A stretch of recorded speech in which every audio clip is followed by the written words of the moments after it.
Oke, eh, ini adalah video terakhir sebelum PTS. Video ini rangkaian dari video yang saya buat sebelumnya.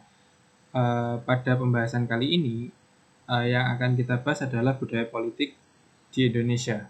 Kalau kemarin kita sudah membahas sistemnya, sekarang yang akan kita bahas adalah budaya politiknya. Nah, budaya politik ini masuk bagian bab baru, ya. Nah, apa sih yang disebut dengan budaya politik? Kalau politik kemarin kan sudah saya beritahukan kan bahwa politik itu terkait dengan kekuasaan. Nah, sekarang budaya apa? Jelaslah kalau kalian pasti sudah tahu tentang budaya. Karena dalam keseharian kita itu lekat sekali dengan budaya. Budaya kita bisa menginterpretasikan sendiri bahwa budaya itu adalah suatu hasil cipta karsa manusia dalam rentang waktu yang lama dan dilakukan terus-menerus. Nah, budaya politik di Indonesia itu banyak yang mempengaruhinya. Bisa dari dalam diri rakyat Indonesia sendiri dan juga dari luar. Nah, secara sosiokultur, budaya politik Indonesia itu bersifat dualisme. Artinya ada perpaduan di dalamnya. Nah, yang pertama itu mengutamakan keharmonisan dan kedinamisan. Artinya ada dua kombinasi di sini, yaitu budaya Jawa dan budaya di luar Jawa. Artinya di luar Jawa, tapi ini masih termasuk wilayah Indonesia seperti Sumatera, Kalimantan, dan Papua. Dan ini membentuk budaya politik Indonesia. Jadi dipadukan antara budaya Jawa dan budaya di luar Jawa. Nah, yang kedua itu mengutamakan keluasan dan keterbatasan. Nah, ini itu terkait dengan sistemnya. Jadi selama Indonesia merdeka atau pasca proklamasi sampai Orde Baru, budaya politik kita itu dipengaruhi oleh sipil militer. Artinya ada dominasi keduanya, didominasi oleh militer dan sebagian kecilnya oleh sipil. Ya, itu yang mempengaruhi budaya politik di Indonesia. Dan yang ketiga adalah nilai-nilai Barat. Seperti yang kita tahu bahwa Indonesia sebelum merdeka itu pernah dijajah oleh negara-negara Eropa atau yang kita sebut sebagai negara-negara Barat. Nah, secara tidak langsung nilai-nilainya itu terbawa, mulai dari hukum yang diberlakukan oleh pemerintah kolonial ketika menjajah Indonesia itu menjadi atau tertanam di dalam masyarakat Indonesia. Oke, jadi bisa dikatakan itulah dualisme yang mempengaruhi budaya politik Indonesia sampai sekarang. Nah, budaya politik itu diklasifikasikan menjadi 3 bagian. Klasifikasi ini biasanya berdasarkan atas kultur masyarakatnya atau sifat masyarakatnya atau ciri masyarakatnya. Itu yang mengklasifikasikan budaya politik. Yang pertama, budaya politik parokial. Nah, pada klasifikasi pertama ini, masyarakat cenderung pasif dalam berbudaya politik atau dalam keikutsertaannya dalam dunia politik. Kenapa kok demikian? Karena pada budaya politik parokial, masyarakatnya tingkat kognitif atau tingkat pendidikannya masih rendah, sehingga mereka itu lebih mengutamakan mencari makan, kasarannya mencari makan atau untuk kebutuhan pokoknya dibandingkan dengan urusan kenegaraan. Mereka tidak begitu peduli karena yang paling utama bagi mereka itu adalah memenuhi kebutuhan sehari-hari. Nah, biasanya budaya politik parokial ini masih ada di negara-negara yang bisa dikatakan miskin secara ekonomi dan pendidikannya juga masih sangat rendah. Nah, yang kedua itu budaya politik kaula atau subjektif. Nah, pada budaya politik ini masyarakatnya itu cenderung lebih lebih maju, tapi juga belum maju. Jadi tingkat sedang. Jadi maju belum, rendah juga tidak. Nah, pada segi ini atau tingkat politik kaula ini, masyarakatnya bisa dikatakan tingkat pendidikannya itu sudah bagus, walaupun belum maju. Ya, sudah bagus. Terus tingkat ekonominya itu juga sudah lumayan, sehingga mereka selain mengutamakan memenuhi kebutuhan kehidupan sehari-hari mereka juga ikut berpartisipasi dalam politik. Nah, di sini kecenderungannya yang berpartisipasi politik itu adalah masyarakat kelas menengah ke atas yang kebutuhan ekonomi dan pendidikannya sudah terpenuhi. Yang ke bawah, masyarakat menengah ke bawah, di mana kebutuhannya masih belum terpenuhi secara penuh, mereka masih belum memperdulikan partisipasi mereka di bidang politik. Nah, yang terakhir atau yang ketiga itu adalah budaya politik partisipan. Nah, di sini masyarakatnya sudah aktif, masyarakatnya sudah sangat maju dalam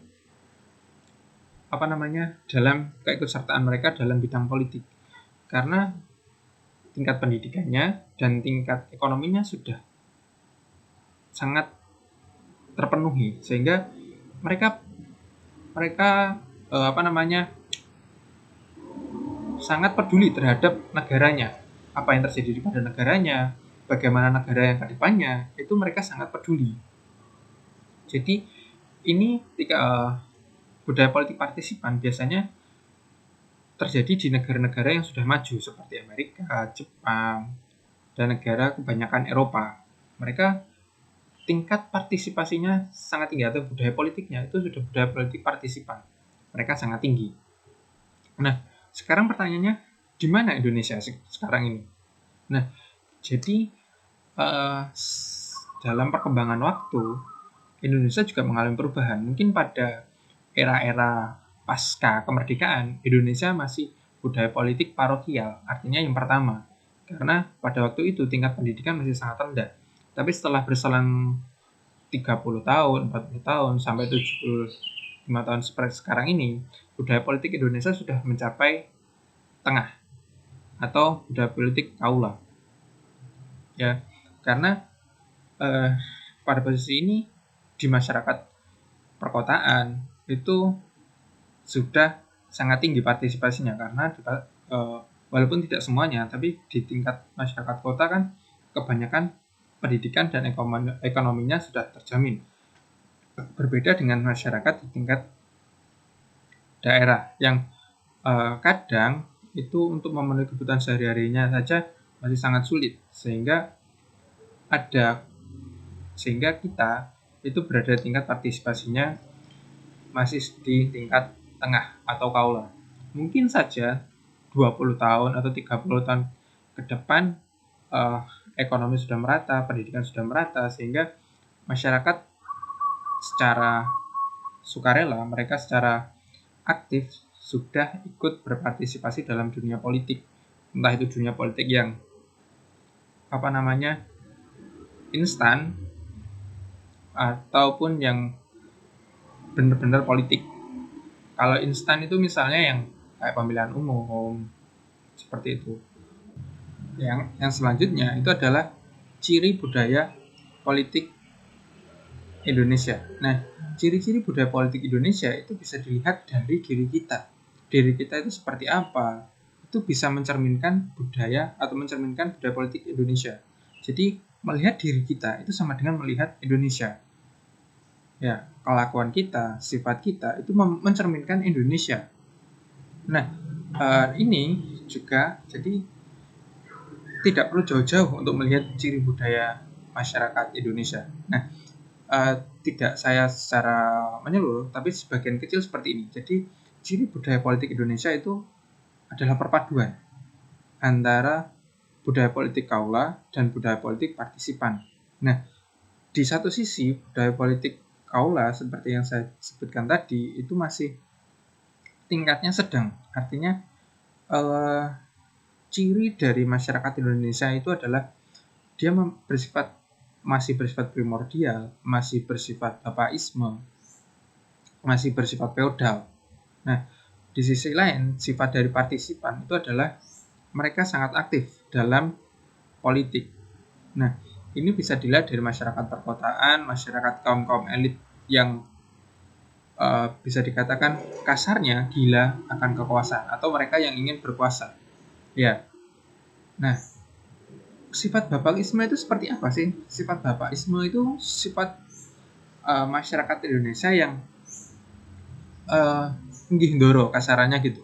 Jadi apa yang dikatakan oleh atasan atau dikatakan oleh kasarannya adalah pemerintah atau yang lainnya itu diiyakan tanpa mengetahui latar belakangnya atau mengetahui apa tujuannya, seperti itu. Nah, sifat-sifat primordial itu adalah sifat-sifat yang masih melekat di Indonesia, itu seperti kesukuan, terus berkelompok berdasarkan kelompok mereka. Misalnya kelompoknya A, maka bawahannya ikut A walaupun nggak tahu bagaimana buruk atau baiknya itu nggak tahu, tapi ketika kelompoknya A, ya udah anggotanya A semua. Itu sebagian masyarakat Indonesia masih seperti itu, dan sebagian lagi itu sudah mulai mampu berpikir, mampu untuk memilih dengan sendiri mana yang baik dan mana yang buruk, mana yang sesuai dengan hati nuraninya, mana yang menimbulkan konsekuensi yang bagus untuk kemajuan bangsa. Itu salah satu ciri atau ciri dari budaya politik Indonesia. Nah, yang selanjutnya adalah prosedur partisipasi politik di Indonesia atau prosedur secara umum, prosedur berbudaya politik itu seperti apa sih? Nah, prosedurnya itu terbagi menjadi dua. Yang satu secara konvensional, yang kedua secara non konvensional. Yang satu konvensional itu atau non violence, artinya cara pertama ini adalah cara tanpa kekerasan. Nah, seperti pemilihan umum yang dilakukan 5 tahun sekali, ini adalah cara konvensional dalam berpartisipasi dalam politik. Nah, yang violence atau yang non konvensional itu adalah cara-cara yang bisa dikatakan menggunakan cara kekerasan, seperti demo, walaupun memang ada yang mengatakan demo dengan damai, tapi ini dikategorikan sebagai kekerasan karena keras, karena kebanyakan demo akan menimbulkan kericuhan. Ya. Nah, ini adalah partisipasi warga dalam menyampaikan aspirasi mereka. Apa yang aspirasinya ingin disampaikan oleh pemerintah, kan tidak mungkin menunggu 5 tahun sekali. Jadi, ini bisa dilakukan sewaktu-waktu. Itu yang pertama, demo. Terus yang kedua ada revolusi, ada reformasi. Ya. Nah, salah satu contohnya adalah reformasi tahun 98. Itu adalah salah satu bentuk dari partisipasi politik yang bersifat violence atau kekerasan, karena pada waktu itu melakukan penggulingan kekuasaan, menurunkan presiden yang berwenang karena ada berbagai masalah di dalamnya.